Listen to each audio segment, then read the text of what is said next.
Tere, head Eestimaa põllumehed! Tere! Mina olen Marek Linnutaja, Yaara Eesti juhataja. Mina olen Deivi Merimaa ja olen Yaara väärtusekspert. Ja me täna räägime teiega rohumaade väetamisest. Oleme jaotanud selle presentatsiooni 3 ossa. Esimeses osas räägin mina teooria poole.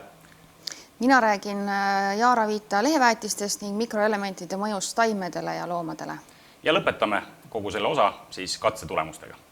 Aga ega siin ei olegi midagi, läheme kohe asja kallale. Kui nüüd päeva jooksul peaks teil tekkima küsimusi, vaadates meie presentatsioone ja ettekandeid, siis kutsume teid üles kerima siin videoaknas natukene allapoole. Seal on koht, kus küsida küsimusi. Pange siin oma küsimused kirja ja me vastame neile kõikidele, kas siis kirjalikult, e-maili teel või siin samas all meie kodulehel. See tänane koolitus, nagu ma ütlesin, siis eesmärk on näidata seda tegelikult, et rohusööt on meie farmis üks kõige soodsam allikas, mis võiks olla loomadele söödaks. Tihtipeale minu meelest seda alahinnatakse ja mul tuleb alati meelde Yaara konverents, mis oli umbes 2-3 aastat tagasi, kui üks Iirimaa veisekasvataja käis siin ja ta ütles, et temal on selline tunne, et Eesti põllumees ostab endale neid piimaliitreid juurde. Ehk siis meie lehmade väljalüps on väga kõrge, aga tihtipeale selleks kulutatakse päris suuri summasid ka siis rapsi, koogi, maisi, muuda söötade peale. Ja rohusöödad tihtipeale on alahinnatud ja sellega tegelikult peaks andma päris edukalt tõmmata alla oma tootmiskulusid ehk siis toimetama kasumlikkuselt. Mitmed katsed, mis on tehtud erinevates riikides meie Yaara väetamisprogrammide järgi, on toonud selle tulemi, et tegelikult kui oma farmis keskendutakse rohumaadele, siis see kasumlikkus on tõusnud isegi kuni 7,5 korda. Ja kuidas seda saavutada, sellest täna räägimegi. Hakkame pihta rohumaade väetamisega. Kui nüüd rohumaade väetamisest rääkida, siis esimene asi, mis põhjustab meil rohumaade madala saagi ja kvaliteedi kaod, on põllu seisukord. Kindlasti peaks teadma pH taset, põllud oleksid korralikult treenitud, et oleks nii-öelda veerežiim paigas. Ei tasuks minna rohumaadega üle 3 aasta. 4. aastal kipub see kukkumine on päris suur, esimesed 3 aastat, 3 saagiaastat pean silmas, püsib see rohumaade saagitase päris hea. 4. aastal on see kukkumine circa 1500 kilogrammi kuivainet hektari kohta. Järgmised asjad, mis on valed sordid ja kindlasti ka liiga vähene või siis hiljaks jäänud väetamine. Tihtipeale sellesse ei panustata nii palju ja kui me täna ka sellest räägime, siis võib-olla need programmid tunduvadki esialgu hullumeelsena, aga kui me vaatame nendele pärast katsetulemustega otsa, mida nad tegelikult toonud on, siis ma usun, et nii mõnelegi põllumehele võiksid olla selline silme avav kogemus. Taimekaitsetööde tegemata jätmine, liiga hiline koristus ja ka loomulikult ebaõnnestunud sileerimine ja säilitamine. Need kõik on aluseks selleks, et kvaliteet võiks olla kaduda. Kui nüüd minna erinevate hindamiskriteeriumite juurde, et esimene asi peaks endale selgeks tegema, et mida me tahame kasvatada. Kas me ajame taga nii-öelda saaki, energiat, proteiini. Sest tegelikult selles kõik hakkab juba valikud, sest võib olla ju nii, et näiteks kuivaine saak võib kõikuda seal 3000 kuni 14 000 kilogrammi kuivaine kohta hektari kohta, sõltuvad sellest, et millised liigid me oleme valinud või millised sordid me oleme valinud. Samuti omastatav energia võib olla väga suures vahemikus kõikuda ja ka proteiin.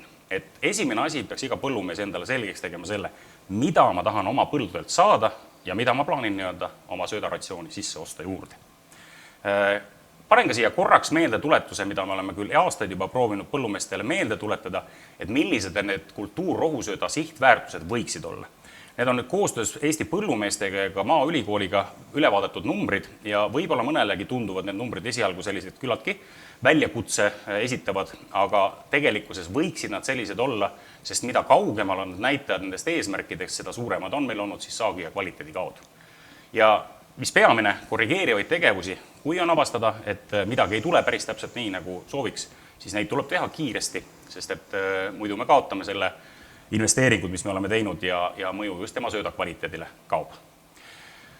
Üks asi veel, mis on oluline ja ma usun, et sellel aastal me proovime ka Eestimaa põllumajastele tuua need samad mõõdupulgad, mida me oleme siin nii-öelda valmis teinud eestikeelseid, millega siis peaks hindama just nimelt kõrreliste rohumaade taimestiku kõrguse ja tiheduse järgi, et kui palju see potentsiaalne saak sealt on tulemas. Siis on ka lihtne teha otsuseid, kas ma panustan sinna veel pärast esimest niidet, pärast teist niidet, et kui palju ma tahan saada. Ja eks ole ju selle saagi potentsiaal ka rohumaade kõver alati olnud selline, et see esimene niide on alati kõige saagirikkam. See sila te väga hästi teate, seda toob kõige parema tulemuse. Teine niide kipub reeglina olema madalam ja eks selle põhjus ole see, et ta jääb seal maikuus, juunikuus tihtipeale nende põudade kätte, mis meil Eestis on. Ja kolmas niide jällegi on väike kõrgus ja tõus ja tihtipeale seda alahinnatakse, et seda kolmandat niidet nagu enam ei vaadata sellise pilguga, et kui palju ma siin ikka panustama pean. Täna, kui me väetamisprogrammidest räägime, siis seda tuleb ilusti näha, et kui me sinna natukene rohkem panustame, siis see tegelikult tasub ennast selgelt ära. Rohumaade väetamine on peamine suurim saagi mõjustaja, mis määrab saagi koguse kvaliteedi. Seda loomulikult sellel juhul, kui kõik muud eeltööd on tehtud korralikult. Ehk siis põld on rajatud korralikult, ühtlaselt, mulla harimine on tehtud kvaliteetselt, kui on valitud õiged sordid, taimestik on noor, ühtlane. Need loomulikult on kõige alus, aga sealt järgmine samm ongi juba kohe siis väetamine. Ja kui nüüd vaadata väetamise mõju, siis siin slaidi peal on ka näha seda mõju rohumaade saagile ja me räägime NPK väetiste kogus kilogrammi hektari kohta. Siin on tehtud 11 sellist punktikest, kus on pandud siis 200 kilost kuni praktiliselt 800 kilo hektari vastu ja on näha, et kui palju see kuivhaine saak muutub. Et siin 6000, 7000, 8000 kilose kuivhaine saagi jaoks oleks meil vaja põhimõtteliselt 500-600 kilogrammi NPK-d kasutada. Aga need numbrid tunduvad mõnelgi mehele, et oot, kas ma ikka sinna rohumaadesse raatsin nii palju panna ja panustada ja kas see mulle ka tagasi tuleb. Rohumaad on väga suured toitainete tarbijad. Seda ei tasu kindlasti ära unustada ja ma juhiksin siin tähelepanu just kaaliumile. Rohumaad on kaaliumi röövlid, nad vajavad seda väga palju ja kui me võtame aluseks, siin on toodud küll 6000, 8000 ja 10 000 kuivaine kilone saak, siis 8000, mis võiks olla selline kohe enda jaoks suupärane, on näha seda väga ilusti, et tegelikult kaaliumi number, mida rohumaad vajavad, on isegi suurem kui lämmastik.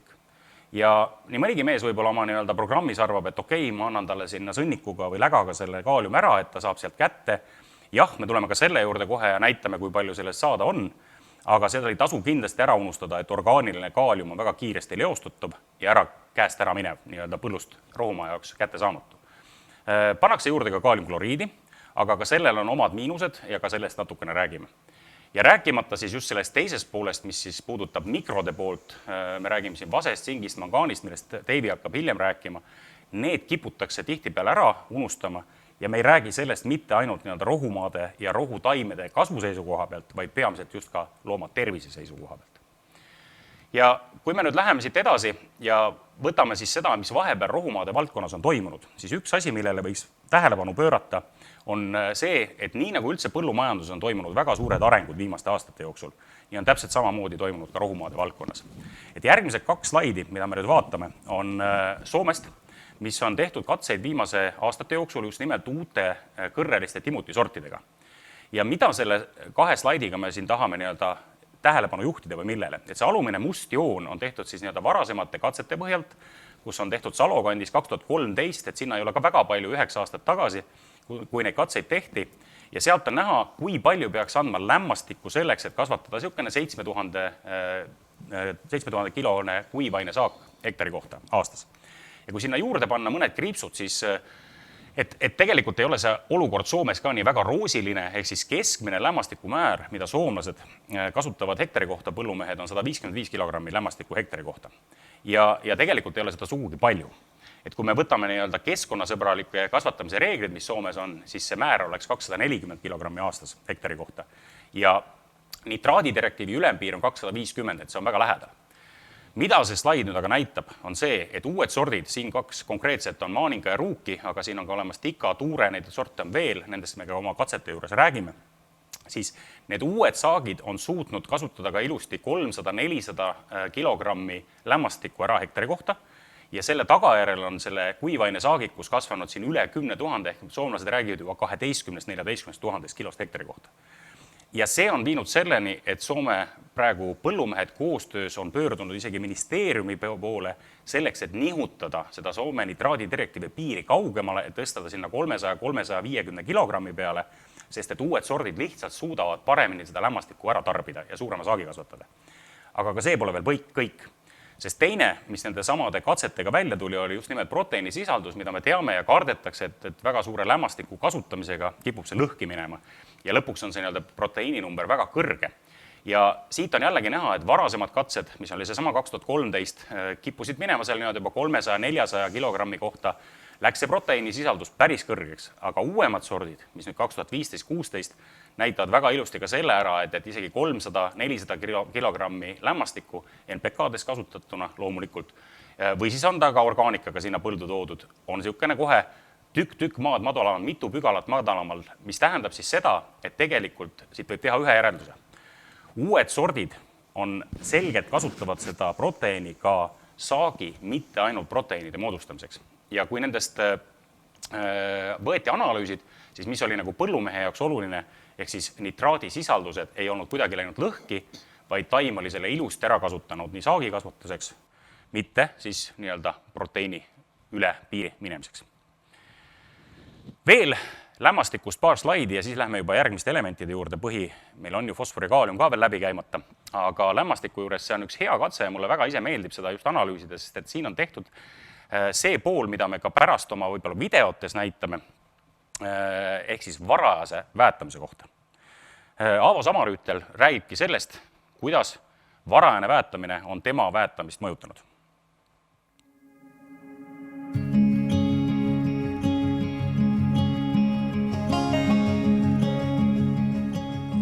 Aavo, eelmisel aastal me rajasime sinuga koos ühe katse ja meil oli kevadel selline väikene diskussioon, et kui varakult väetam minna. Et mina ütlesin, et läheks nii vara, nagu põld kannatab ja sina ütlesid, et ei, et pigem ikka hiljem jüripäeva paiku. Et mis sellest katsest tookord sai?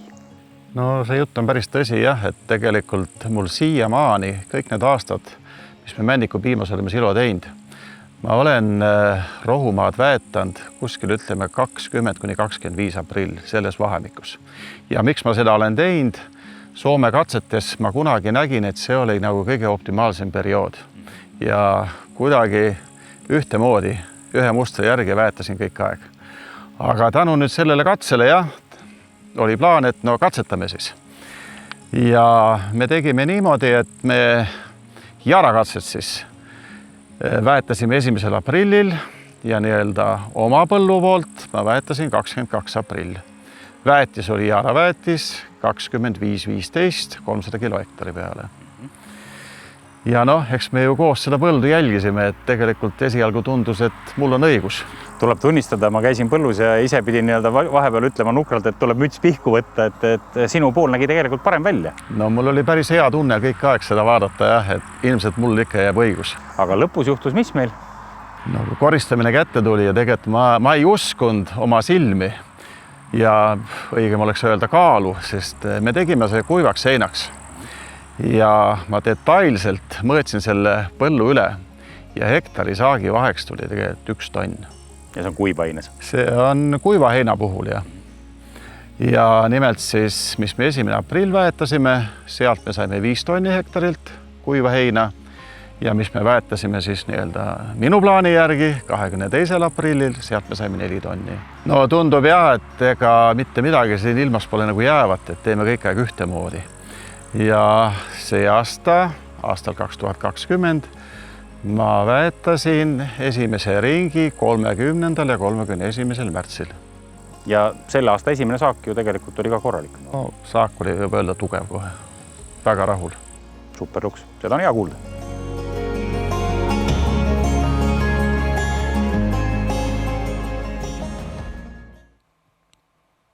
Kui me nüüd tuleme tagasi selle sama jutu juurde, mida Aavo rääkis, siis see katse näitab seda, et siin on tehtud just see sama 2018. aastal, kus me andsime väetamist erinevatel aegadel ja kõik kohad said siis 100 kilogrammi lämmastikku ja kui nüüd seda kogu suurt põlda vaadata, siis soomlaste siis Y3 siit alt on ka näha ilusti selle Y3 mudel, see on siis 23-7-10 nii-öelda soomlaste mudel, mida nemad rohumaadel kasutavad, anti siis kõigepealt varakult, soomlaste mõistes varakult muideks on 14 mai, nagu te näete, ja hiljem tehti ka siin sellele põllule tõsi küll üks lisaväetamine, mis on siis nitrabooriga ja see on omaette teema, millest peaks tegelikult rääkima terve tunni, mis tähendab kaltsiumnitraat, kiire lämmastik, kvaliteedi tõstmine, mitte ainult rohumaadele, vaid ka teraviljale, rapsil ja see N-sensori alusel 20 kilogrammi nitraboori andmine, see näitab ka katse tulemused ilusti ära, et kuidas see tegelikult seda veel mõjutas.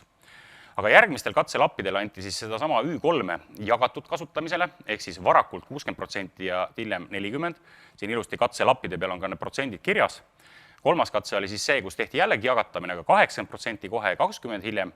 Siis oli 0 ehk siis kontroll, mida oli väetamata ja lõpuks oli siis hiline, ehk siis kõik pandi sinna lõppu 21 mai. Pange tähele, et siin on 7-päevane vahe ainult sellest nii-öelda varajasel ja hilisel väetamisel, et me ei räägi siin nii-öelda 2-3 nädalast, vaid ainult 7 päevast. Ja viimane oli siis see, kus anti ka nii-öelda 100 kilogrammi lämmastikku korraga, kõik 14. mail. Teine ja kolmanda niite väetamised, mis ka Soomes alati tehakse, see on siis vahetult pärast esimest niidet ja vahetult pärast teist. Me räägime 1-2 päevast kohe vahetult seda, et Anna jällegi, me oleme ju just püganud selle rohumaa ära, võtnud sealt saagi ära ja taim on näljas, et sinna tuleb ikkagi kohe kiirelt toitainet peale anda. Siis antud selles katses tehti nii teine kui kolmas väetamine täpselt samasuguse programmi järgi ja selleks oli see NK2214, mis on meie turulgi müügil. Soomlased nimetavad seda NK2, nendel on ta selle toote nime all. Ehk siis tagumine pool ei muutunud, tehti ainult erinevused esimese päätamise juures. Ja mis tulemused tulid? Et siit on nagu väga ilusti näha see, et esimese niite saagid ja me ei lähe kõikide nii-öelda võrdlema isegi mitte kontrolliga, sest kontrolli nii-öelda esimese niite 4300 kilogrammi kuivainet versus siin tippude 7200-ga või 6000-ste numbritega, siis tegelikkuses, millele ma tahan tähelepanu juhtida, on need 2 alumist rida, ehk siis hiline väetamine, varajane väetamine, et me toome ikkagi selle sisse, et ka nende 2 7-päevase väetamise vahe on olnud 450 kilogrammi. Ainuüksi sellest, mis ajal sa selle väetamisega põldu läksid. Ja siit on nagu seda näha ka läbi tema mõju, ehk siis kui panna see juurde, seesama võtta aluseks eelmise slaidi peal olnud 6124, mis oli juba 450 kilogrammi rohkem seda saaki, siis tegelikkuses, kui me võtame niimoodi, et tundub, et ei olegi nagu väga palju, et see jagatud kasutamine, et kas seda on siis mõistlik teha ja kui te neid numbreid nii-öelda tagasi minnes vaatate, siis see 60-40 ei andnud nii head suurt juurdekasvu, aga 80-20 jagamine andis, küll tõsi 76 kilogrammi. Ja siin on nagu iga mehe siis enda otsus, kas ma lähen teen veel ühe sõidu ja teen nii-öelda ühe kulutuse veel, sest et see võib ka maksta 15 eurot vähemalt nii-öelda hektari kohta see väetamiskulu, et kas see seda nii-öelda ennast ära tasub. Küll aga, kui me nüüd räägime sellest, mis puudutas selle nidrabooriga lisaväetamist, mis oli siis N-sensori järgi tehtud hilisemel, siis sealt oli see saagikuse juurdekasv juba 2800 kilogrammi ja see on ikka väga suur juurdekasv. Et sellele kindlasti tasub mõelda, see ülikiire lämmastik ja see andis maksimaalse saagi ja juurdekasvu. Aga millele veel tahaks just selle slaidi juures tähelepanu juhtida on see, et tegelikult selle nii-öelda kas siis ka jagatud kasutamine või siis ka nidraboori lisamine, mõlemad nad andsid ka järelmõju nii teisele kui kolmandale saagile. Et kõik teise ja kolmanda niite saagid, nagu siit näha on, et olgu ta siis see esimene N100, jagatud kasutamine 80+20, kui ka siis selle nii-öelda nidrabooriga veel kõige rohkem, ka nende teise ja kolmanda niite saagid olid kõrgem, nii et lõppkokkuvõttes ikkagi on see saagikuse juurdekasv olnud 11 000 pealt 12 000 peale ehk siis tonn. Nii et esialgu, kuigi tundus, et esimesest niitest ma nii palju ei saanud, 76 kilo ainult oli väikene siin erinevus, aga tegelikkuses teise ja kolmanda järelmõjuga tõusis see päris oluliselt. Nii et see jagatud kasutamine, vähemalt selle konkreetse Soome katse näite peal, tasus ennast väga selgelt ära. Teine baasaine, meie baaselement, fosfor. Fosfori vajadusest rohumaadel on tegelikult räägitud palju ja me oleme proovinud siia panustada, et põllumehi viimase paari aasta jooksul selle teemaga harida, mitte ainult siis nii-öelda rohumaade, vaid ka teraviljade rapsi puhul. Ja fosfor parandab taimede kasvu, kiirendab arengut ja me kõik teame, et ta mõjutab juurestikku. Võib-olla siin üks oluline asi on ka meeles pidada seda, et rohumaad on ju need kultuurid, mis viivad selle saagi minema, ehk sest te niidete ära, viite ära, et see 25 kuni peaaegu 40 kilogrammi hektari kohta fosforit aastas viiakse põllust minema. Üks asi veel, mille tahaks kindlasti tähelepanu juhtida, on fosfori olulisus just vanematele rohumaadele. Ehk siis see on ka selgelt Soome poole pealt meil välja uuritud, et mida vanem on rohumaa, ehk me räägime 3. aasta rohumaadest, siis seal fosfori olulisus pigem nagu tõuseb. Ehk siis esimestel aastatel võib-olla ta ei ole nii suur, kuigi ka rajamisel peab seda kohe kindlasti silmas pidama. Mulla fosfori sisaldus ja fosforiga väetamine.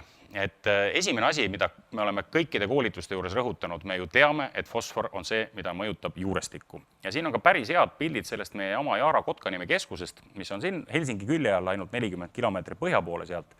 Et on ka näha seda, et kas on olnud rohumaadel kas siis rahuldav fosforitase või hea fosforitase. Et me räägime juurestiku massist, mida on olnud siis siin grammides ruutmeetri kohta, et ühel juhul on olnud ta natukene üle 1500, teisel juhul sinna kuskile 1700-1800 grammi kohta ruutmeetri pealt. Et kui sinna juurde on andnud mõlemal juhul 20 kilogrammi fosforit, siis nagu näha on, siis rahuldava puhul on see hüpe tõusnud sealt 1600 pealt ja 2200 peale ja hea fosforitaustaga põldudel on samamoodi see hüpe olnud päris tuntav. Viimane NPK põhielementides kaalium, et ka sellest paar sõna, sest et kaaliumist juba nii, nagu ma sissejuhatuses seal mainisin, rohumaad on suured kaaliumitarbijad ja seda kaaliumit nad tarbijad isegi rohkem kui lämmastikku, samuti viiakse see ära. Et kui me teistest kultuuridest räägime näiteks rapsist, mis samamoodi tarbib väga palju kaaliumit, siis rapsil on ju see, et me tegelikult saagiga põllust ära viime võib-olla ainult 30-40 kilo ja kõik paarsada kilo jääb sinna nii-öelda lehtede ja vartega alles, siis rohumaadega me viime ju selle kaaliumi sealt põllust ka minema, mis tähendab seda, et seda tuleb aastate lõikes ja niidete lõikes pidevalt sinna juurde andma. Majanduslikult tasuv kaaliumiga väetamine, soomlased on väga põhjalikult seda uurinud jällegi ja 100-120 kilogrammi hektaris aasta kohta selle rajamise aastal, aga järgnevatel aastatel peaks seda pigem andma 220-240 kilogrammi hektari kohta aastas. Jällegi, mitte siis loomulikult ühe, vaid läbi 2 või 3 väetamiskorra. Lägase sõnnikus on rohkesti kaaliumit, aga ta on ka taimedele hästi omastatav, see on ka hea teada, et ta on, aga samas on ta ka kergesti leostatav. Et me siiski üritame ka need põllumehi selle koha pealt koolitada, et mitte rääkida nii palju leostumisest, kuna leostumise sõna võib kõlada natukene nagu negatiivselt ja võib jällegi leiduda mõnigi keskkonna inimene või väga roheline, kes ütleb, et jah, et leostuvad väetised kuskile lõpuks jõuavad sinna Läänemerre, siis tegelikult me räägime ikkagi väetiste liikumisest, mitte leostumisest, sest ka väetis liigub mullas allapoole ja samamoodi, kui on need põuarikkad aastad, kus tegelikkuses on taimedel neid toitaineid vaja, siis nad selle veega ja sellega nad tõmbavad samamoodi need väetised jällegi talumistes kihtides ülesse, nii et me räägime liikumisest mõlemast suunast, mitte sugugi ainult leostumisest nii-öelda ühte suunda, ehk siis meie kuskil ojadesse merre, et tegelikkus pole see sugugi nii. Ja kevadel väeta rohumaid kohe, kui põld kannatab. Seesama jutt, mida ennem rääkisime, mida ka Aavo mainis, ehk siis kas me teeme hilise väetamise või varajase väetamise, siin on ka tehtud konkreetselt 132 kilogrammi hektari kohta mõlemal juhul ja seda on antud siis nii NPK-ga kui salpeetriga, Soome Jaarapeela salpeetri on sama, mis meie kann. Põhimõtteliselt meie võime selle asemele panna siia akseniga, kuna aksenis on ilusti lämmastik ja väävel koos ja 2000 kilogrammi kuivainet hektari kohta kohe tänu sellele, et on varakult tehtud väetamine, on saagilisa olnud täiesti konkreetne.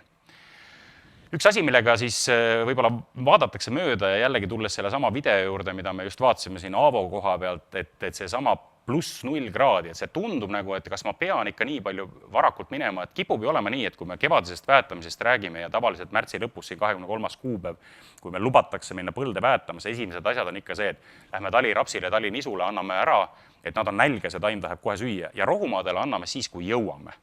Aga tegelikkus on see, et kui see mulla temperatuur ikkagi läheb juba üle selle pluss 0 kraadi ja teadupärast ju päike soojendab alguses ülemised kihid ülesse, kus siis mulla ülemistes kihtides hakkavad juba juured elama, siis nad tegelikult otsivad seda toitaineid juba sealt ja nii mõnelegi rohumaale võiks pääseda isegi varem peale kui teraviljadele, et seda tasub tõsiselt kaaluda, et käia see esimene tiir, sest see ei nõua teie käest mingisuguseid lisainvesteeringuid, vaid pigem lihtsalt seda hindamist, kas põld on juba tahe ja kas see väetamine kannatab seal ära teha. Läga kasutamisest ainult ei piisa. See on jällegi 1-2 slaidi, millest siin tahaks peatuda, et tihtipeale on see hoiak selline, et ega ma sinna midagi juurde pea andma. Ma panin ju rajamise aastal läga, võib-olla järgmistel aastatel ka, ta saab ju sealt kõik vajalikku kätte, annan siin näpu otsaga veel 100 kilogrammi enne juurde, heal juhul veel kaaliumkloriidi ja that's it, et küllap sellest piisab. Nagu hilisemad katsetulemused meil siin näitavad, siis tegelikult ei piisa. Ja liigne läga põhjustab ju toksilisust taimedele. Seda teavad mehed väga hästi, kuidas see võib nii-öelda siin maitseomadusi muuta rohumasaagil ja lohisvoolikuga läga laotamisel lendub umbes 65% lämmastikust, ehk siis 2/3 võib kaduma minna ja soojade ilmadega teate väga hästi, kuidas tekib sinna peale koorik, ehk siis jällegi mulla õhustatus väheneb ja tänu sellele loomulikult kõik me teame, kuidas lehmade seest käivad läbi ka umbrohud ja muud asjad, mis sinna tagasi jõuavad põllule, nii et rohkem tuleb umbrohtusid ja ega meie ei soovita küll, ega õnneks ka põllumehed väga palju siin üle 40 kuupmeetri ei kasutagi hektari kohta, aga kui me räägime nii-öelda siin kettaga maasse viimisest või siis nii-öelda lohisvoolikutega, see 20-30 kuupmeetrit hektari kohta, te oma põldusid teate igaüks paremini, kui palju sinna nii-öelda võimalik sisse on viia ja kui sügavale seda on võimalik teha. Nii nagu ma ütlesin, 20-30 kuupmeetrit hektari kohta mulda viiduna on see määr, mis võiks olla just see, mis meile täiesti piisab, et korralik rohumaade saak anda. Ja toon siia veel ühe sellise slaidi, milles me võrdleme siis seda, et kui palju viime saagiga põllust toitained ära ja mida me sinna siis lägaga asemele toome. Et minu meelest see slaid nagu väga hästi iseloomustab seda, et kuidas meie arvamused võivad natukene olla võib-olla vanadesse asjadesse kinni jäänud, et tagasi minnes selle sama slaidi juurde, mis oli siin üks 10 slaidi tagasi, kus me rääkisime 10 000 kilosest kuivaine saagist hektari kohta ja kus olid need samad numbrid, nagu siingi näha, lämmastik 256 ja kaaliumid 310 ja mikrod kõik juurde. Need on need koguseid toitained, mis põllust ära viiaks. Kui me nüüd anname siia lägaga juurde ja paneme siia 20 kuupmeetrine kogus, mis loomulikult iga mehe lägaanalüüs, need on erinevad, aga olen võtnud ühe sellise keskmise aluseks, siis me näeme, et me tegelikult toome siia 34 kilogrammi lämmastikku, 60 kaaliumit, väävlit, vaske ja tsink ja mangaani juurde. Ja tegelikkuses kõik need toitained, mis me sinna lägaga anname, ei kompenseeri veel seda ära, mida rohumaad sellise saagi juures ära viivad. Ehk siis lämmastiku määrast jääb väga palju puudu, kaaliumi puhul on see summa veelgi suurem, et siin tasub kindlasti mõelda selle peale, et tuleb teha täiendväetamist NPK väetamisest, sest eriti just kaalium lägast ainult ei piisa.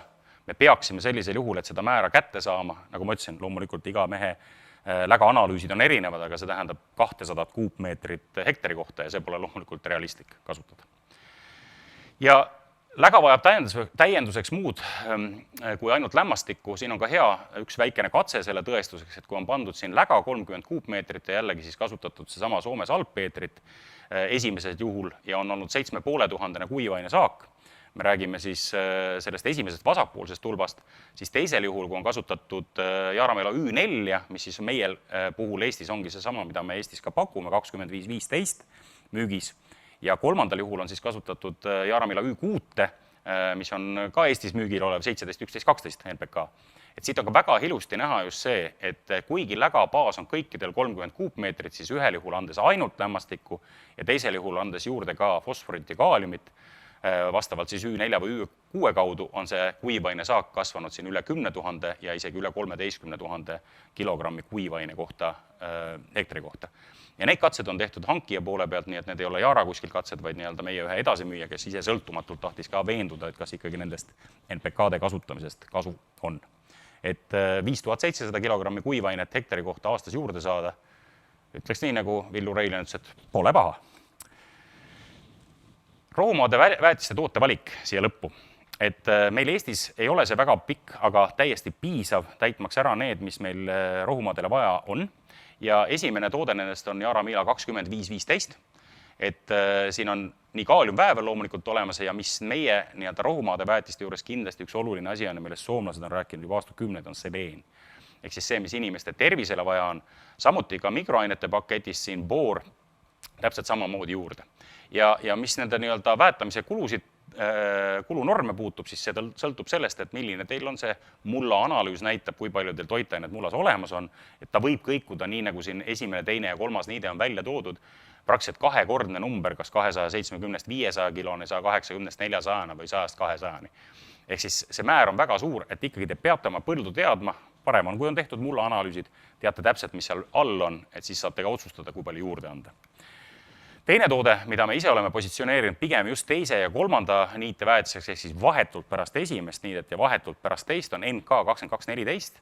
Ja siin on siis just see pool, et me rõhume nagu kaaliumile lisaks lämmastikule ja on ka olemas juba mikrode pakett, mis tähendab, et on ka magneesium, tsink, boor, seleen ja nendest mikroainetest hakkabki kohe Deivi rääkima, et miks need teie jaoks siis olulised võiksid olla.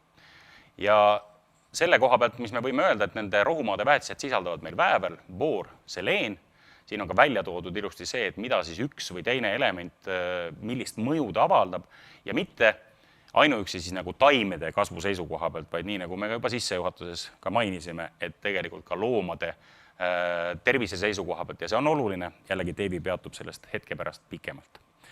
Ja lisaks sellele siis 2214 on magneesium ja tsink, nii nagu ma ka korra mainisin, et need kaks asja veel seal juures, mida NPK-s esimese korra ajal ei ole, ehk siis jällegi need mõjutavad mitte siin peaasjalikult taimede kasvu, vaid ka loomade tervist.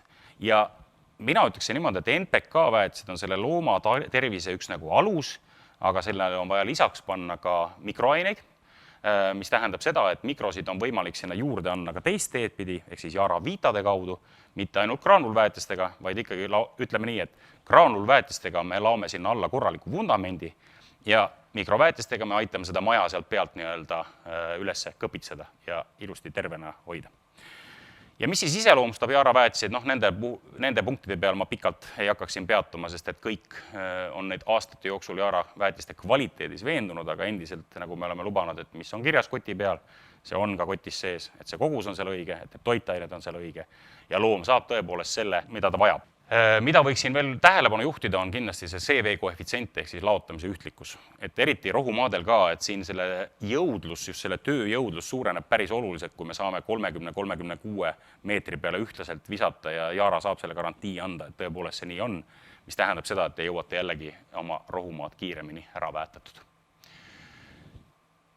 Lõpetuseks minu poolt see esimesse plokki on jaara programmid rohumaade väetamiseks, et meil on neid välja töötatud praegusel hetkel 5 ja esimene nendest on siis sellistele põllumeestele, kes tahaksid minna niisuguse tugeva keskmise peale 7000 kilogrammi hektari kohta kuivainet ja jällegi sellistel põldudel, kus siis fosfori kaaliumi sisaldus muldades on alla keskmise ja rasked mullad, ehk siis räägime nii-öelda pigem sabimuldadest. Ja esimesel 2 pealtväetamisel sellel juhul me soovitaksime kasutada pigem NPK-d ja kolmanda niite alla siis nii-öelda aksanit. Et normid on siin ilusti näha 400, 250 ja 100 kilogrammi. Kui fosfori sisaldus mullas on üle keskmise ja mida me oleme näinud Eestis, et tegelikult on Eesti muldade olukord fosfori suhtes päris hea, siis võib selle teise nii-öelda väetamiskorra ehk siis pärast esimest niidet asendada ka NK 2214. Ei pea minema siin NPK-ga peale. Teine programm on siis see, kus on huumusrikastel põldudel, 7500 kilogrammi kuivainet juba eesmärgina, siis siin on juba programm kohe algusest peale üles ehitatud. Kevadel kohe nii, nagu peale pääseme, NPK 300 kilogrammi, pärast esimest niidet vahetult 200 kilogrammi NK-d ja kolmanda niite jaoks siis 100 kilogrammi aksanit veel juurde. Ja täpselt samamoodi nagu eelmise slaidi juures, et kui fosfori ja kaaliumi sisaldus on hea, üle keskmise hea, siis võib kõiki neid kulunorme tuua ka paarikümne protsendi peale alla. Eks see tundubki alguses, me räägime siin ikkagi eriti, kui me läheme järgmise programmi juurde, mis on 10 000 kilone ja rohkem, et me läheme seda nii-öelda sama müstilist 10 tonni kuivainet taga ajama, siis kui neid numbreid vaadata, siis võtab nii mõnegi mehe pead vangutama, et Marek, sa oled ikka täitsa ära keeranud üle tonni NPK-sid nii-öelda hektari kohta, aga mul on hea meel öelda seda, et kui me viimases plokis jõuame katse tulemuste juurde, siis mul on võimalik seda ka näidata, et isegi selliste määrade juures on need asjad ennast ära tasunud. Ja täpselt sama nõuanne siingi, et kui tegelikult põllu fosfori ja kaaliumi sisaldused on korras, siis võib ka neid numbreid, siis väetamise kulumäärasid vähemaks tõmmata. 4. programm läga täiendväetamisele, need, kes on nii-öelda läga kasutavad igal aastal, mitte ainult rajamise aastal, sest 2.–3. siis peaks juba NPK-de peal olema, et kes kasutab siis nii-öelda siin 20 kuupmeetrit, 30 kuupmeetrit läga, ja lähevad ka 8000 nii-öelda taga ajama, siis siin samamoodi NPK, NK ja aksan ja normid on siis 300, 200, 100, nii et siin ikkagi arvestame sellega, et lägast saadakse ka juba vajalikud toitained kätte. Ja viimane programm on nende jaoks, kes siis kasutavad ka liblikõielistega, sest kõik need programmid ja kõik see jutt, mida ma siiamaale olen rääkinud, kehtib kõrreliste rohumaade puhul. Me räägime peaasjalikult timutist, aruheinast, räägime raiheinast, et kui me räägime liblikõieliste või lutserli segudest, siis see on hoopis teine story, see on hoopis teine väetamine ja see programm, mis siia ka on välja toodud, ongi mõeldud nendele, sest tihtipeale meil ikkagi see 10-15% ristikut on sees ja nagu te näete, siis ka siin on need normid juba natukene madalamad, sest et me teame, et osaliselt tuleb ristikus ka seda lämmastikku välja. Ja kui siin nii-öelda on fosforisisaldus jällegi kõrge, siis teises korras võib täpselt samamoodi NPK asemel kasutada NK-d. Et sellised programmid meil siis siit läbi käidud ja läheks edasi ja annaks siit koha pealt juba sõna Dave'ile ja samamoodi ka puldi. Dave räägib teile siis mikroainete olulisest rohumaadel. Nii, mina räägin siis mikroainete olulisusest ja väga hea võimalus oma rohumaade olukorda analüüsida on kasutada Yaara Megalab teenuseid. Ja siin on siis näidatud 3 eri piirkonna nii-öelda mulla analüüsid, et on esindatud siis Valgamaa mullad, siis on Pärnumaa mullad ja ka Lääne-Virumaa mullad. Ja mis need on siis näidanud? Et põhiline probleem ikkagi on väävel nende proovide põhjal, siis ka kaltsium ja tsink ja vask. Et ei ole kellelgi nii-öelda ideaalseid muldasid olnud, mis tähendab seda, et kindlasti tuleb sinna panustada rohkem. Ja mida näitasid siis leheanalüüsid? Et jällegi mikroelementidest on puudus, just siis näiteks vask, tsink ja lisaks ka siis jällegi väävel on madal ja tuleb ka nii-öelda vaadata siis piirkonda, et vastavalt sellele on ka siis teatud elemendid rohkem kas puudu või siis üle. Ja kui tead, mis on sinu põllul puudu, siis on väga lihtne ka valida õige toode sinna. Ja õigel aja reageerides saab põllul veel midagi korrigeerida.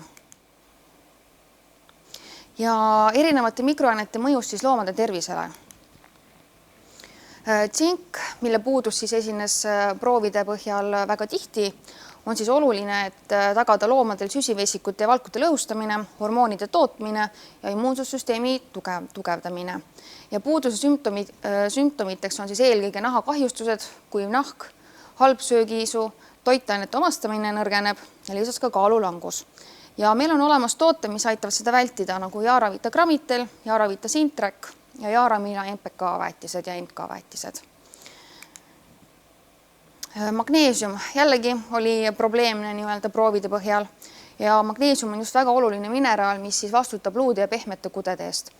Et mineraalid on väga olulised ja meil on võimalus siis väetiste kaudu nii-öelda tagada loomadele vajaminev kogus, et me ei pea nii-öelda raha raiskama mineraalide peale hilisemas faasis. Ja magneesium lisaks on oluline ka hapnikuga varustamise puhul ning tagab valkude vahetuse organismis. Puuduseks on loomadel siis, puuduse sümptomiks on loomadel vähenenud jõudlus, lihaskrambid, D-vitamiini omastamine raskendatud. Et vähenenud jõudlus on päris tihti farmides probleemiks. Ja toote, mis aitavad vältida seda, on Jaaravita Gramitel, Jaaravita Mantrak Pro ja Jaaramila NK 2214. Vask, see oli siis kõige rohkem nii-öelda probleeme põhjustavam mikroelement proovide põhjal. Ja vask on siis ensüümide mõjutaja, aitab raua tasakaalu organismis hoida. Lisaks ka siis kesknärvisüsteemi töötamise eest vastutab. Ja puuduse sümptomiks on siis aneemia, kidurkasv ja luustiku kasvuhäired, luuprobleemid, halb tiinestumus ja sooduvus erinevateks põletikeks. Ja tooted, mis meil olemas on Jaaravita Gramitel ja Jaaravita Koptrek. Mangaan siis mõjutab ensüümide toimimist ja on süsivesikute, mineraalide, rasvade ja valkude nii-öelda vahetuse eest vastutaja. Ja puuduse sümptomiteks on siis häired luustiku arenemisel, luude mitte moodustumine, looma kasvu aeglustamine ja nõrgenenud viljakus. Seleen on siis element, mis siis põhjustab puuduse korral loomadel südamehaigusid, lihaste haigused ja lihasnõrkust. Lisaks liigest jäikust loom ei suuda seista. Jällegi farmis sage probleem, et loomad ei taha tõusta, neil ei ole seda jõudu. Lisaks on probleemiks ka nõrgenenud viljakus ja loomad on altid udarapõletikul, et jällegi väga levinud probleem farmides. Ja toode, mis meil olemas selle jaoks on Jaaramila seleeni sisaldavad NPK väetised. Ja kuidas mõjutavad saaki siis Jaaravita leheväetised? Jaaravita leheväetised aitavad vältida taimes mikroainete puuduseid.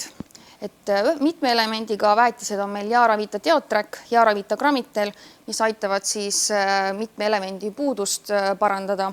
Ja ühe elemendiga tooted on meil Jaaravita Sintrek, Jaaravita Koptrek ja Jaaravita Mantrak Pro. Et siin joonedel on näidatud siis 3 niite mikroainete vajadus ja tarbimine. Et esimeses niites on lämmastik, väga oluline on ka nii-öelda lisaks tsink ja mangaan ning kolmandas niites muutub jällegi lämmastik väga oluliseks. Aga siiski tuleks rõhku panna kõigi 3 niitel kõigile mikroelementidele. Jaaravita Gramitel. See on siis leheväetis, mis on tippsaagikuse võti. Tootes on tasakaalustatud toitelementide sisaldus, millega sa parandad kindlalt rohusööda kvaliteeti.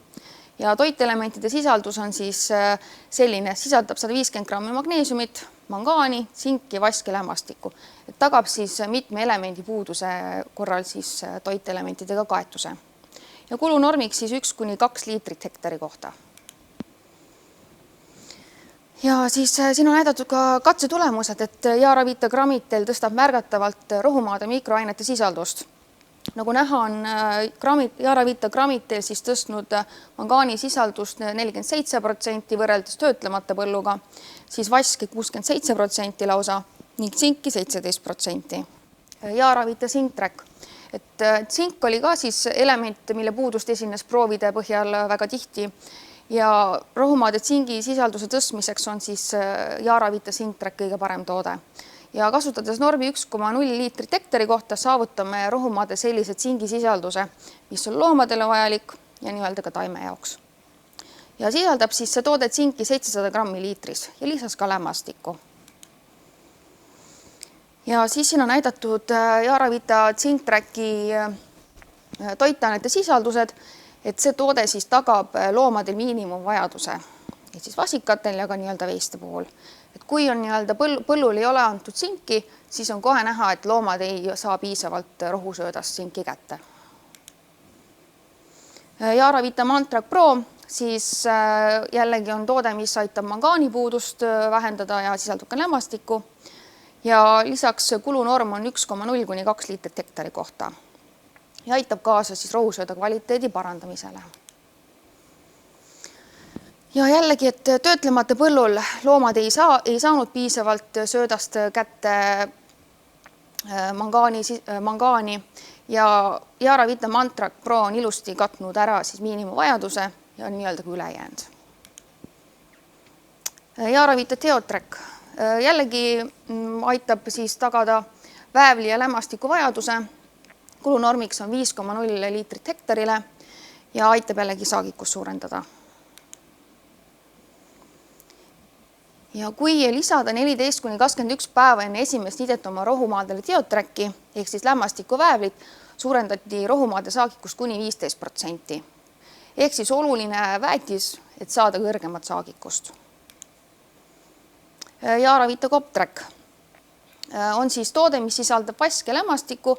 Vask jällegi oli siis kõige rohkem levinud nii-öelda probleemmullaproovide põhjal ja on siis oluline seda põldudel kasutada ja kulunormiga 0,5 liitrit hektarile. Ja eesmärgiks on siis sellel vasel toetada taimede fermentprotsesse ning fotosünteesi ja ligniini tekkimist rakkuseintes. Ligniin on siis oluline, et loomad saaksid piisavalt kiudu oma sööda kaudu, ehk siis sööd seeduks paremini. Ja Yaravita Teotracki on võimalik kasutada koos Coptrackiga. Et Teotrack suudab siis parandada lämmastiku omastamist, aitab kaasa fotosünteesile, kiirendab kasvu ja tugevdab kõrt. Vask aga siis parandab loomade puhul viljakust, loomad on tervemad ja tugevamad, loomadel on siis parem luustik ja lisaks aitab siis kudede kasvu ja karvade kasvu soodustada. Ja lisaks imendub ka raud paremini. Ja siin joonisel on näha, et kui Teotracki ja Coptracki kasutati koos, siis saagikus oli lausa üle 11 000 kilogrammi kuivaine, aga töötlemata katse puhul siis jäi see saak ikkagi madalamaks. Aga Deivi jõudiski oma selle rohumaade siis mikroainete poolega lõpuni ja mina ütleksin siia ühe nii-öelda kommentaari lõppu lihtsalt, et see viimane slaid, milles just Deivi rääkis Teotracki ja Coptracki ühisest kasutamisest, et üks asi, mis on oluline, kui me räägime kõrreliste rohumaade põldudest ja me räägime timutirohketest liikidest, siis seal tekib see probleem, et kui me kasvatame ta päris kõrgeks ja meil on näha ka katsete pealt tulevad mõned fotod siia juurde, kus on nad 60-70 sentimeetrit kõrgevad või isegi kõrgemad, siis hakkab tekkima see lamandumine. Et see, mida just Deivi oma viimase slaidiga näitas ka, et see kõrre tugevdamine, et see on oluline, nii et meie soovitused on ikkagi kõikide mikroainete puhul pigem selline vähemalt 2 nädalat, aga 3 nädalat enne esimest niidet. Et seda tasub teha esimese niite alla, kuigi nii nagu Deivi ühe esimese slaidi peal on ilusti kenasti ka näidatud, et teda on ka teise ja 3. slaidi jaoks vaja, aga nagu me kõik teame, esimene niide on see kõige mahlasem, kõige viljakam ja kõige suurema saagikusega, et sinna tasub kindlasti nendesse mikroainetesse panustada ja seda ka soomlased tihtipeale teevad 2-3 nädalat enne esimest niidet. Siis tehakse mikrodega ära ja teist ja 3. väga palju ei puututa, välja arvatud siis, kui tõesti suvi on hea, kliima on hea ja potentsiaal on järgmistele niidetele hea, siis tehakse ka sinna ette täpselt samamoodi 2-3 nädalat enne niidet mikrode käsitlemine. Aga päeva lõpetuseks siin käiks läbi ka rohumaade katseandmed ja võtakski ette 2 plokki 2019-2020. Esiteks vaataks üle siis 2019 aasta tulemused, et hiljem tuleme ka möödunud aasta juurde, mis seal sündis. Ja 2019 meil oli esimene saagi aasta, ehk siis rajamine pluss esimene saagiaasta ja seal me tegime siis 4 erinevas Eestimaa põllul samasugused programmid, et üleval Põhja-Eestis, keset Eestit ja all Lõuna-Eestis. Ja lisaks sellele siis rohkem ka keset ja lääne poole peale. Väetamisprogrammid olid 3 kohas täpselt ühesugused, ühes olid natukene erinevad ja see oli Kehtlamõis, aga nendes ülejäänud 3 kohas kasutasime kõikides soomlaste poolt sulava sorti, mis on siis just nimelt kõrreliste peamiselt timutil, aga ka aruheinal ja karjamaa raiheinal põhinev sort. Ja mida ma tean, et Jaak Reemann toob ka praegu Baltic-Agrost maale ja kes nüüd kiiresti reageerib, siis enne märtsi algust, kui te teete veel tellimused sisse, siis te jõuate veel endale uueks aastaks ka selle sulava sordi ära tellida, sest ma tean, et Jaagul on seda võimalik Soomest juurde saada. Ja Hummuli Agro tootmispõld 26 hektarit, see oli esimene katse. Siit on näha siis see programm, mida me oleme proovinud kõikides kohtades samana hoida, ehk siis Jaara Miila 25-15 esimesena kohe nii varakult kui peale pääseb, pärast esimest niidet NK 22-14 300 kilo ja pärast teist niidet vahetult NK 22-14.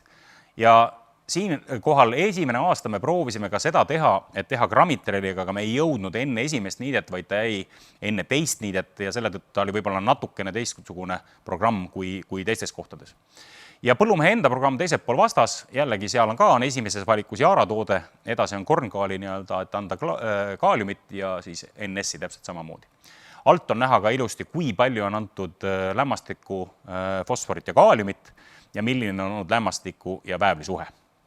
Samuti ka teostatud tööde kuupäevad.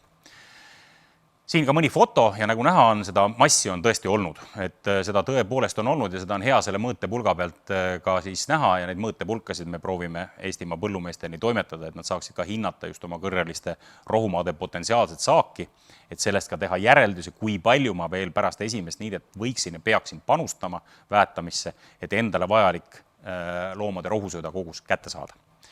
Ja millised need tulemused olid? 2019 õnnestus Hummulis võtta siis 4 niidet ja sellest esimene oli see kõige suurem ja kõige kõrgem.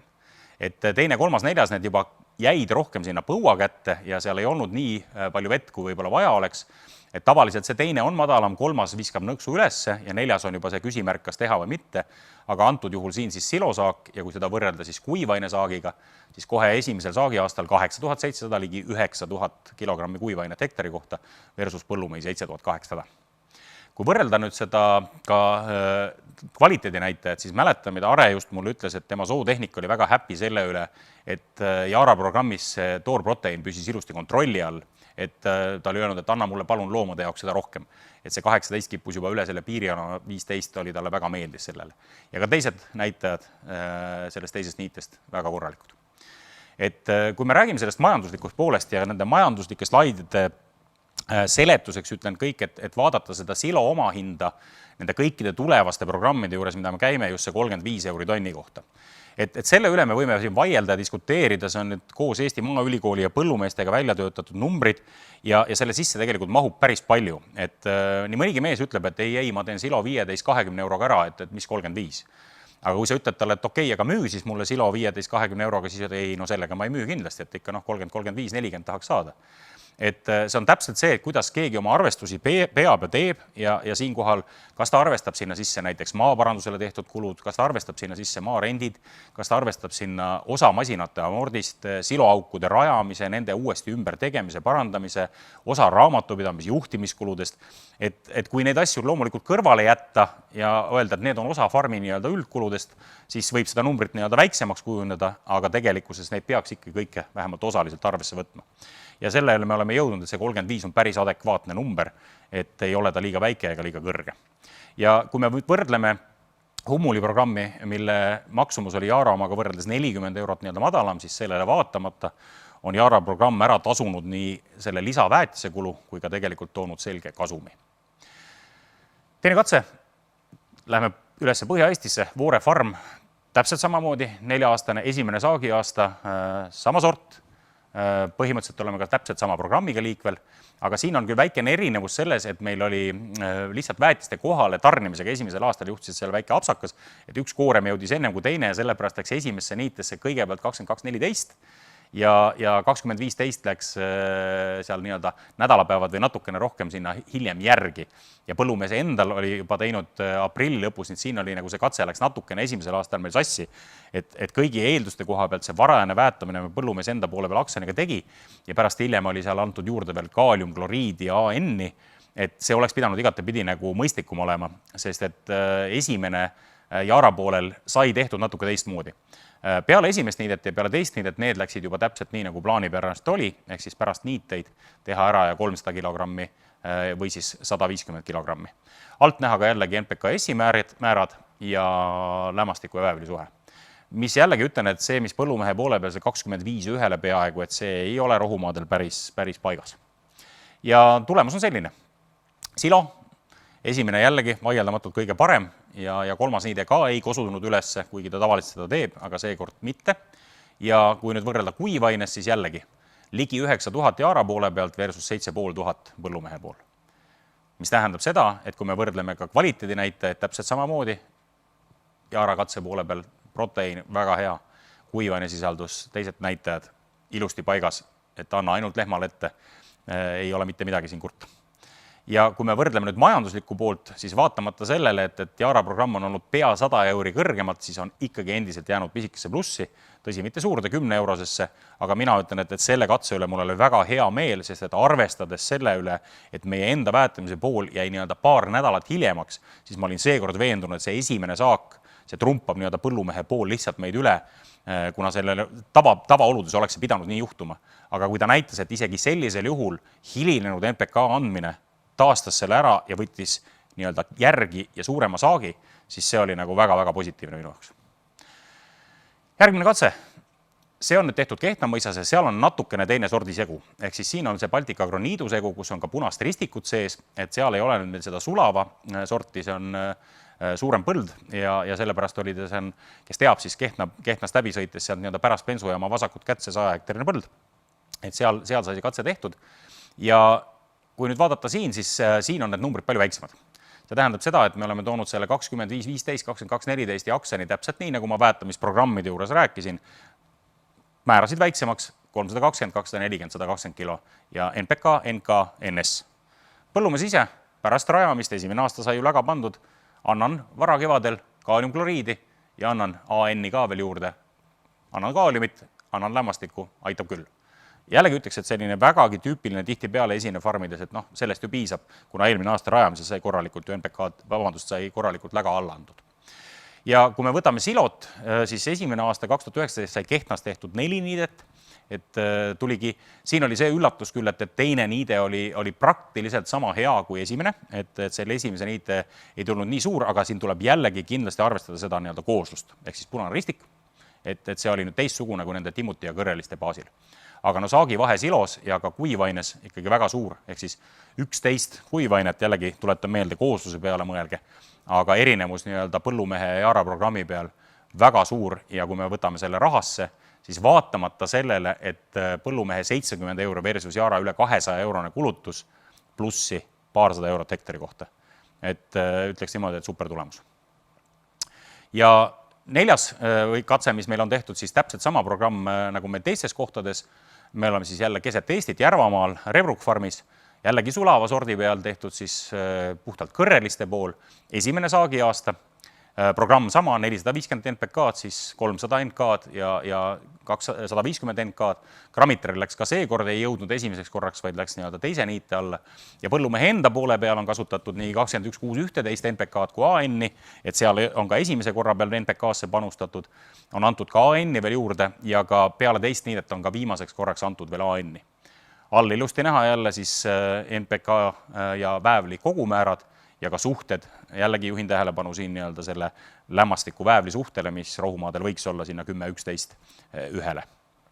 Ja kui me võtame tulemust, siis siin on see kurv ilusti, esimene kõige suurem, teine madalam ja kolmas jällegi on nagu tõusnud ja natukene kõrgemaks läinud.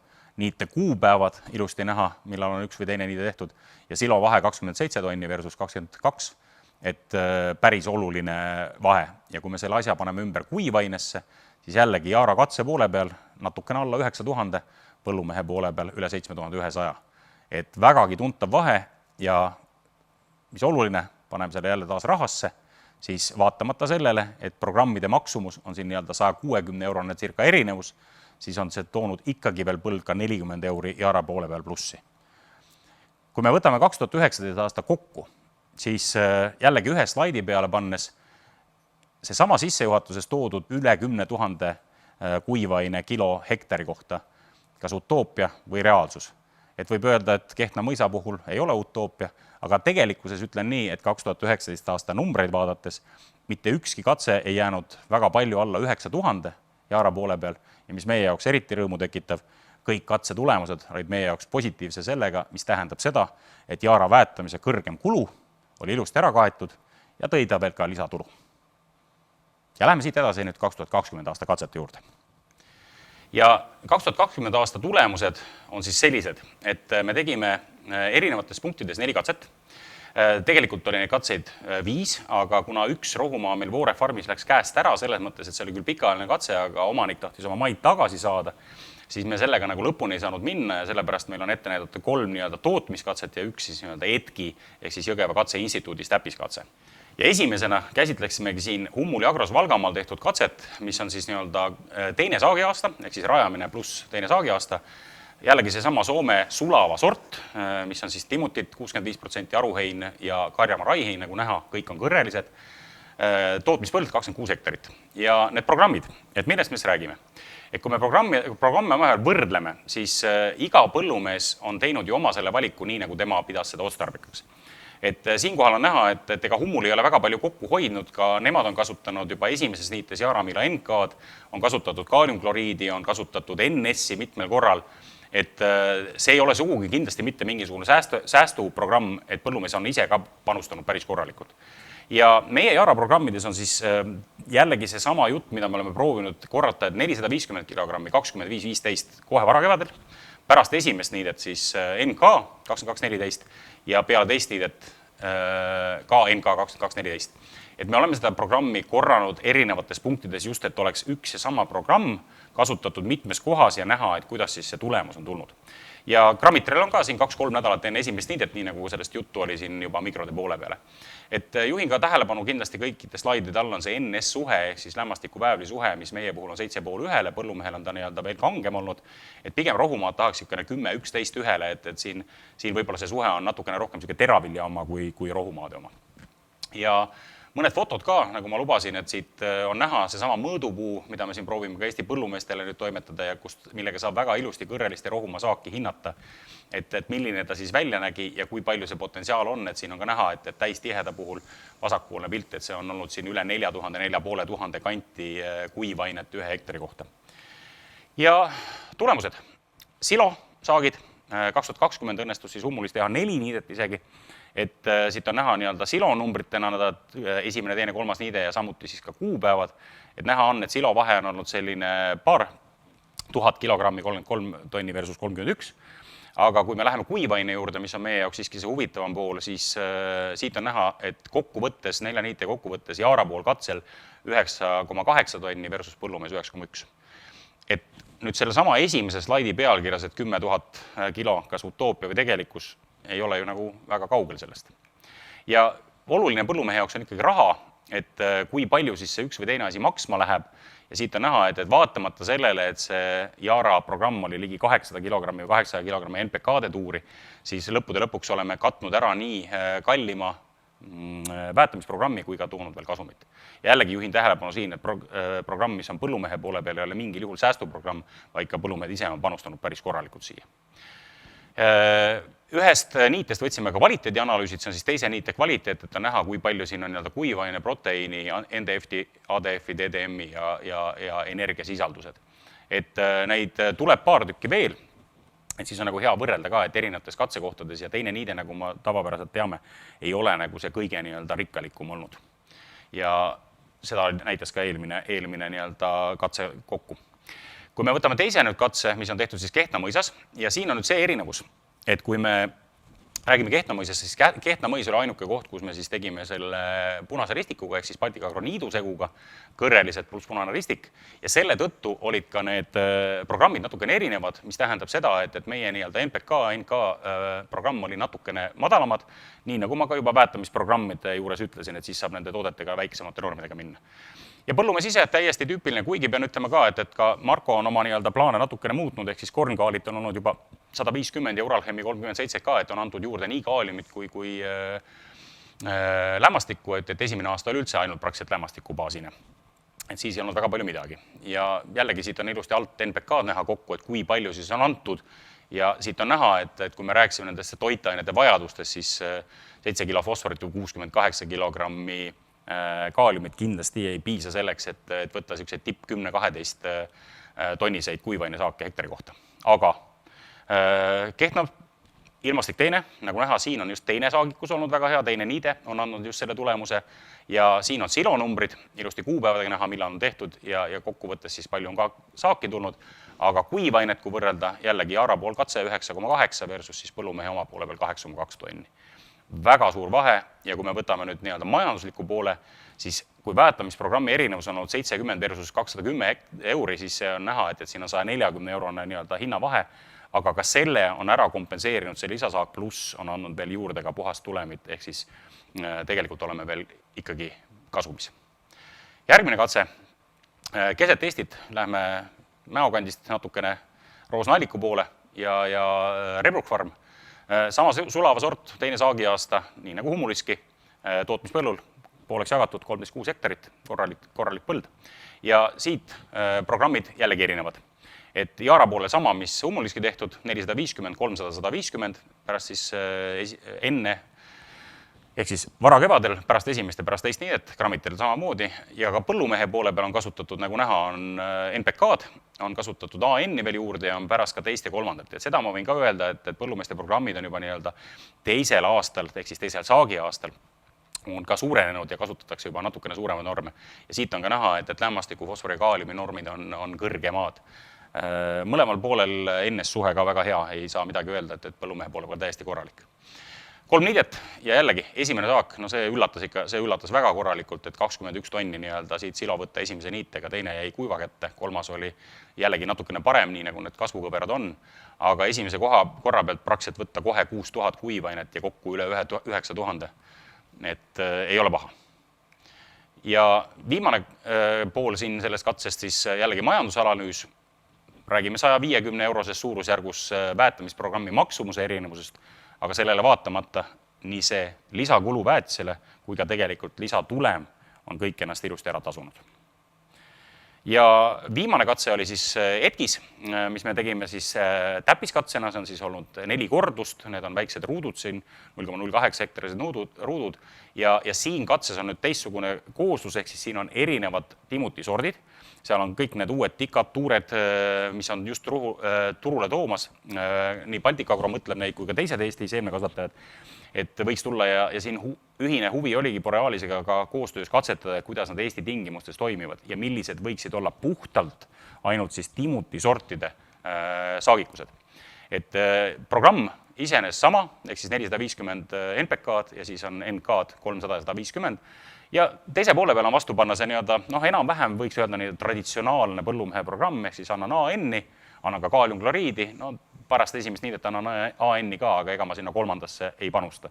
Ja siin küll juhin tähelepanu sellest nii-öelda NS suhtele, kuna väävlit põllumehe programmi poole peal ei ole saanud, jällegi tõsi, rajamise alla, sai ju ilusti läga antud, nii et selle mõttes sealt ju võiks midagi olla. Ja kuivaine saagivahe ikka väga suur. Et siin silo me ei teinud, võtsime kuivaine ja 12,4 tonni versus 7,7, et puhtalt kõrreliste ehk timutisortide pealt. Ja see oli siis nende kõigi 6 sordi, mida me seal katsetame, nende sortide keskmine, mis tuli. Et jällegi 100 euri versus 300 euro väetamisprogrammi maksumise erinevus, sellele vaatamata kasum väga suur. Et ma arvan, et see üks slaid võtab väga hästi kokku selle, millest me alustasime päeva. 10 000 kilogrammi kuivainet hektari kohta, utoopia või unistus. Või on see siis tegelikult juba praegu reaalsus. Kui kõiki neid kohti vaadata, mida me oleme teinud nii selle Soome tehnoloogia rajamise, sortide kui väetamise järgi, siis on näha, et tegelikkuses me ei ole mitte ühegiga sellest 10 000 kaugel ja isegi selle nii-öelda timutisortidega üle selle. Ja mis meie jaoks veelgi rõõmustav on see, et kõik programmid on vaatamata sellisele 700-800 kilogrammi, 900 kilogrammise NPK-de panustamisele, on sellele vaatamata endiselt pluss poole peal. Et see oli see, mida me tahtsime siin kokkuvõttes üle käia ja päeva kokkuvõtteks võiks öelda niimoodi, et mis võiksid päevast meelde jääda. Et vali esiteks alati sulle sobivad õiged liigid ja sordid, varajane väetamine kevadel, ära jää sellega hiljaks, tee see kohe, kui põldu pääsed, pigem varem kui hiljem. Ainult lägast ei piisa, meil on vaja teha NPK täiendväetamist ka lägaga põldudele ja mitte mõelda selle peale, et anna ainult lämmastikku ja sellest on küll. Kes tahab minna kvaliteeti taga ajama ja tahab tõsta esimesel korral ja on hea kevad ja on näha, et tuleb siis nitraboor ja kiire lämmastik, see valik on meil täiesti olemas. Leheväetiste kasutamine, millest Deivi rääkis, need annavad juba selle tippsaagi ja pluss just nimelt loomade tervisele panuse, et ei ole vaja kulutada pärast hiljem nende mineraaloomasöötude peale. Ja loomulikult need 2 viimast asja, tunne oma muldasid, võta sealt analüüsid, tea, mis sul seal pangas nii olemas on ja mida juurde pead andma. Ja kui siis hooaja jooksul veel leheanalüüsid teha, mida ka Yara Megalab võimaldab teha, siis saad korrigeerida nende mikroainete puuduseid, mida sul loomadele just parasjagu vaja on. Ma usun, et selline hea kiire ülevaade rohumaade väetamisest, et ehk oli teile abiks. Deivi, mis sina arvad, mida me soovitame põllumeestele selleks kevadeks? Tulge kasutage analüüsimise võimalust. Tehke seda, tehke kindlaks, mis teil põldudes on, mis teil lehtedes on. Soovime teile edu jõudu. Loodetavasti küll see talv saab varsti läbi, pääseb põllule ja me kohtume teiega kõikidega juba kevadel ja suvel põldudel. Aitäh teile, head päeva! Aitäh!